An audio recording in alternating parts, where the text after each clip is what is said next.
Good morning, everyone. This is Mike Rennick. I'm a local broker associate with Team Rennick Real Estate Services, Keller Williams on the Water. We're based in Sarasota, west coast of Florida, a little bit south of Tampa, a little bit north of Naples. It's a fantastic place to live and a fantastic place to work. I want to thank you for watching this morning. This is part of a series of Team Rennick Live where we break down the selling and the buying process in detail. And the nice thing is you don't have to listen to me. We bring in experts, and we have an expert that I'm going to introduce and bring him online in just a minute. His name is Michael Hankin. Michael is an attorney with the law firm of Hankin & Hankin. He shares the law firm. I'm going to come off script for just a second with his wife. They're two fantastic people, but I can't get them to answer in the term of Hankin & Hankin who is the first Hankin and who is the second. But with that said, Mr. Hankin practices primarily in the areas of residential and commercial real estate transactions. He is an approved agent for the Chicago Title Insurance Company, Attorney's Title Insurance Fund, and the Old Republic Title Insurance Company. He's also been designated as a board-certified real estate attorney. That's the highest level of recognition by the Florida Bar. He regularly represents buyers, sellers, and lenders in all aspects of real estate and real property transactions. Mr. Hankin grew up in Sarasota. He attended Riverview High School and then went on to Emory University, where he received his Bachelor of Business Administration and, of course, his Juris Doctorate degree. The degree that allows him to be an attorney came from Wake Forest University. So at this time, if I hit the right button, there he is. Michael, good morning, and thank you for being here. Good morning. Thank you so much for having me. And to answer your question, both Hankins are Shannon. I just work here. So even though we have the B team here in terms of what you just said for yourself, we really appreciate that. You're an outstanding person. I do have to weigh in because since we're live and not scripted, and you kind of have to put up with me, I'd like to compliment you on your haircut this morning. It's much different than I've ever seen before. Well, thank you. Thank you. It's getting to be hot outside, so I thought this would do a little better in the weather.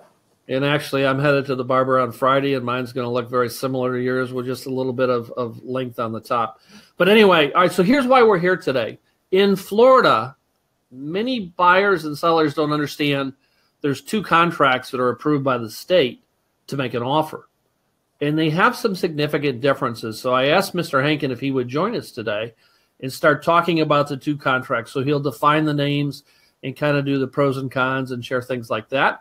So if I hit the right button, we're going to turn this over, and there you go, Michael. Thank you. Thank you. So that's correct. There's two contract forms that are most commonly used in our area. One is called the as-is residential contract for sale and purchase, and the other one is just the residential contract for sale and purchase, same title, just without the as-is in the title. These two forms were both created by a joint committee of Florida Realtors and the Florida Bar and has been around for many years. The form started out as just a few short pages, and today, without addendums, they're 12 and 13 pages long. So they're quite complex and always a good idea to read through them and discuss them with your real estate attorney or your realtor prior to submitting them. The two different forms, which I'll call the as-is and the non-as-is, have a bunch of small differences that I won't go through, but it does have one big difference, which is typically the deciding factor as to which contract to use. And that is what you can do with your inspection results. So under the as-is contract, there's a default 15-day inspection period. In those 15 days, you can inspect the property and you can terminate for any reason or no reason within those 15 days. So that gives you an opportunity to do your inspection, find out more about the property, information you didn't know before you did your inspection, and then typically there's a renegotiation if there's something that's found that wasn't otherwise known to the buyer. So I like that form of contract better than the non-as-is form because it really gives the parties an opportunity to come back to the table once they have all of the information. In the other non-as-is form that's used here locally, there's an inspection period. And then at the end of the inspection period, the buyer delivers their inspection results to the seller. The seller then says, I will repair X amount of dollars. And if that repair amount that the seller is willing to do is below a agreed upon threshold, everyone stays in contract. If it's above an agreed upon threshold and the seller isn't willing to pay for the extra amount, then the buyer would have a right to terminate. Now, I don't like that form of contract because that level of repairs, that threshold level, is arguable.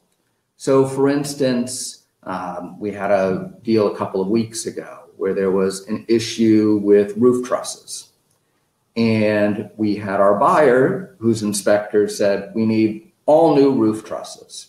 And the seller's inspector said, no, you just need to nail some 2x4s to the roof trusses and everything will be fine. The contract in this case had a $1,000 repair limit.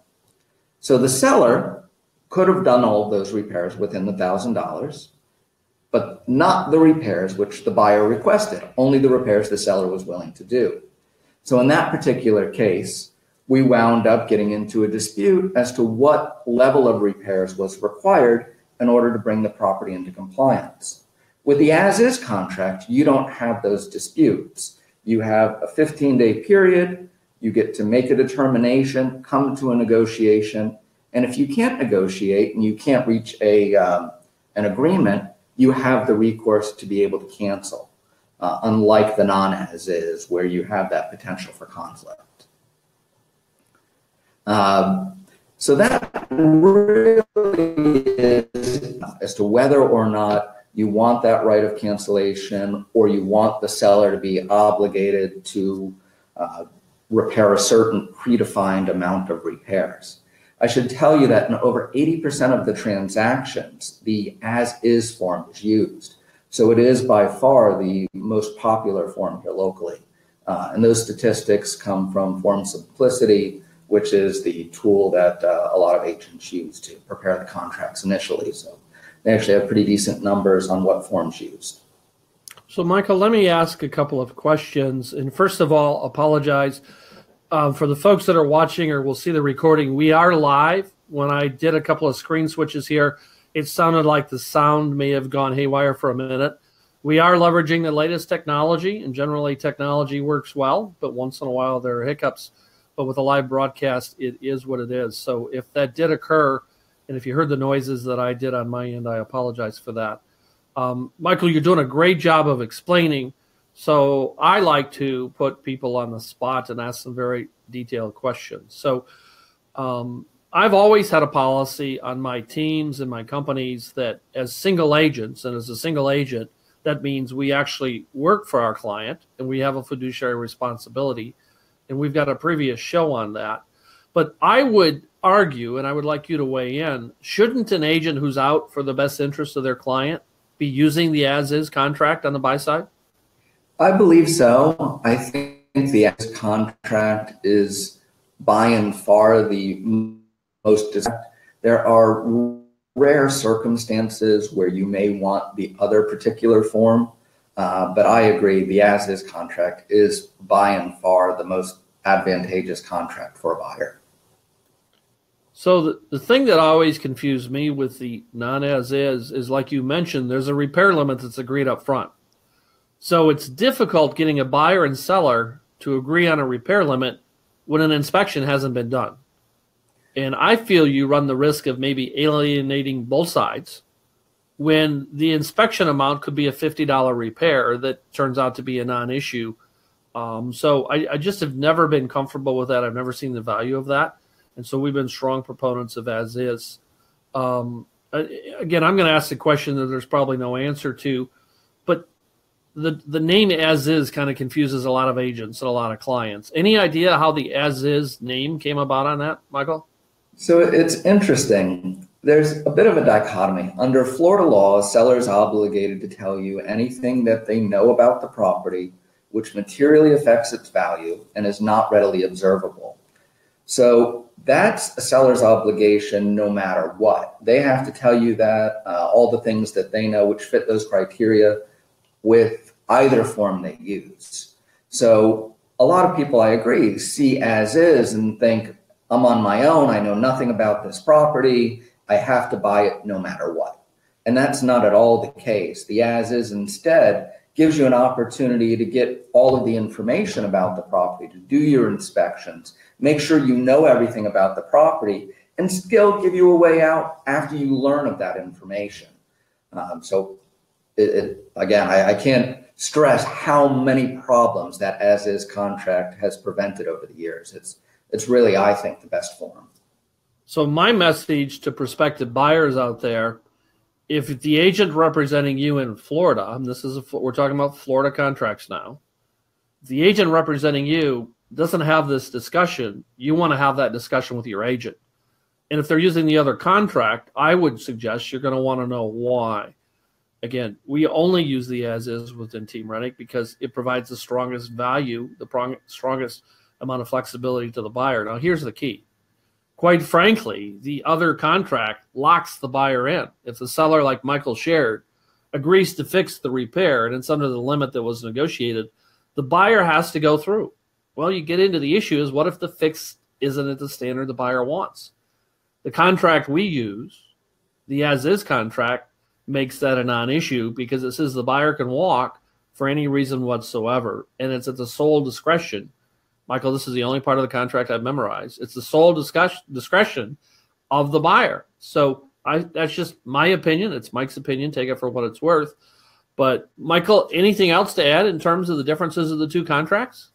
No, just that when the issue comes up, I'll tell you, when my buyers say, I wish I used the as-is contract, it's typically not a small issue.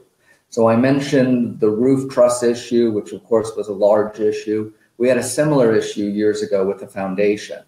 And you can imagine different ways to fix a foundation and what a buyer would want done versus what a seller would want done. And when you're a seller in these tough situations and you're using the regular form contract, so let's say you find out you're using the regular form contract, you're a seller, you have this foundation issue. If you fix that for this particular buyer using your cheap way, you're fine if everything works well. But if not, if you're not able to reach an agreement with that buyer, that seller then has to disclose it to other people. It becomes a mess. So anyways, long story short, and I know it was a little all over the place on that last one, use the as-is form. Your life will be much better. Michael, I want to thank you. You did a great job. I enjoy spending time with you on these shows because really it's all about making sure that buyers and sellers in our area have the best possible information, whether you're working with Team Renick or you're working with another set of agents. I think you need to know that there are differences down here, and we always want to behave in the best interest. Somehow we just lost Michael. He's coming back in, I think. Technology can do different things. There we go. All right, we lost you for a second, Michael. Sorry about that. And I didn't push any buttons, so we're learning as we go through this. I apologize. But so for those of you that are watching or live or will see the recording, I want to thank you for that. We're going to continue to dissect the buying process and the selling process. And our only motivation is to make sure you have all the information you need to sell your house for the highest possible dollar or to purchase your house that you're looking for the least possible amount of money. So again, thank you for that. Michael, thank you. I'm going to invite you back. I do want a second opinion in terms of Hankin and Hankin, in terms of, is it really all Shannon or do you play a part in that thing? We'll ask her opinion of that sometime. But I appreciate this, and I want to say a big thank you. Well, thank you so much for having me. And thank you, I have to say, so much for your really continued excellence and dedication to the industry.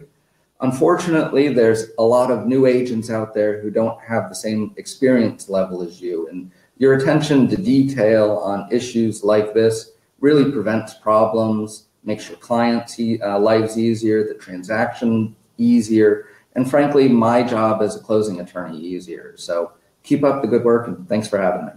We appreciate that, Michael. We'll be back soon. Thank you. Take care, everyone.